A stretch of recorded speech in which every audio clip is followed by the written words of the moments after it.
you come across as someone who's very self-aware and very reflective. And I kind of feel like if you were to equip young people with those two things, that they're thoughtful in that way, and they look at, they can make conscious choices in their lives, their careers, those qualities alone, would serve you well. And I think, as hearing you describe, your transition from Fujitsu to Goldman, and then how you looked at looking for mentors and that kind of thing. I mean, that sounds like, one of the qualities you had from a very young age was that kind of decisiveness of looking at creating as you described them, 2-year plans and making those conscious choices. Yeah, I think one thing I didn't really know about myself, but I found out later in life, just through evidence, I suppose, is that I'm highly result orientated. So,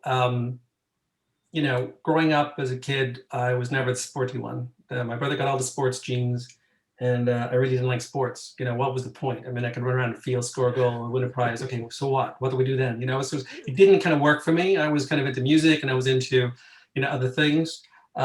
But then, when I started my job, I could see that if I could see ahead, like that 2 years, if I could see what I was shooting for, I could get there. And I probably didn't really realize this until I started cycling up very high mountains. And, thinking that, okay, well, the worst thing you can do or feel is to try and cycle up a very high mountain, especially if you're not fit.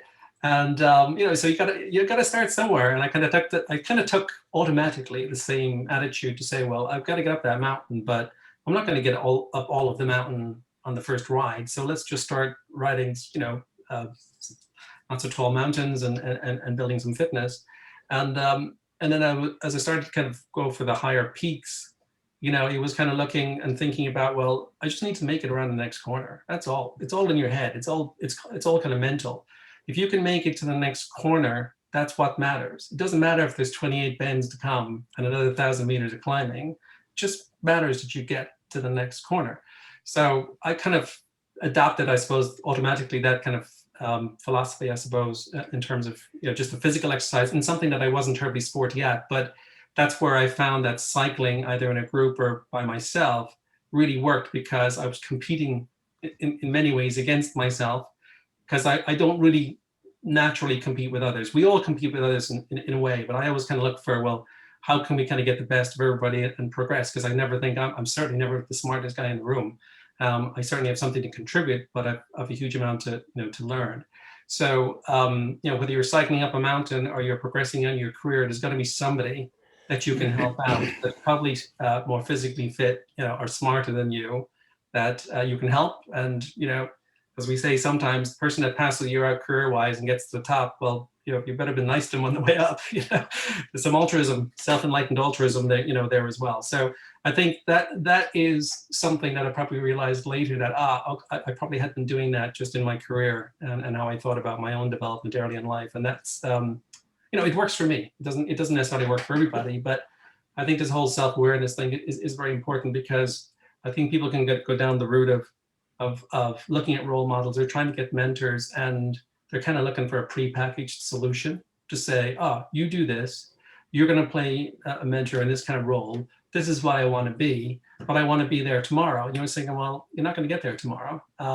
It might not be the right fit. And, some people have a very fixed idea about what they want to be. So some kids are born and they want to be a medical doctor. Some others want to be accountants. I was never like that. I was always kind of like, okay, I kind of fell into computer engineering, software engineering. I could do it. Was I really excited about it? Yeah, not really. It was good. It was good. I could do it. I was fine at it. When I got into finance, I said, okay, finance is really interesting. Wow, this is pretty complicated. Maybe I should have taken some more accounting and finance modules when I was in university or secondary school. But that idea of constant learning, I think, was kind of a big motivation. And I think you kind of have to have that. You have to want to learn. You have to understand that you're on a long kind of journey. There's going to be many twists and turns, and then figure out, well, what do you do with that? That's a great perspective, and that's something that you can kind of codify, right? Yeah.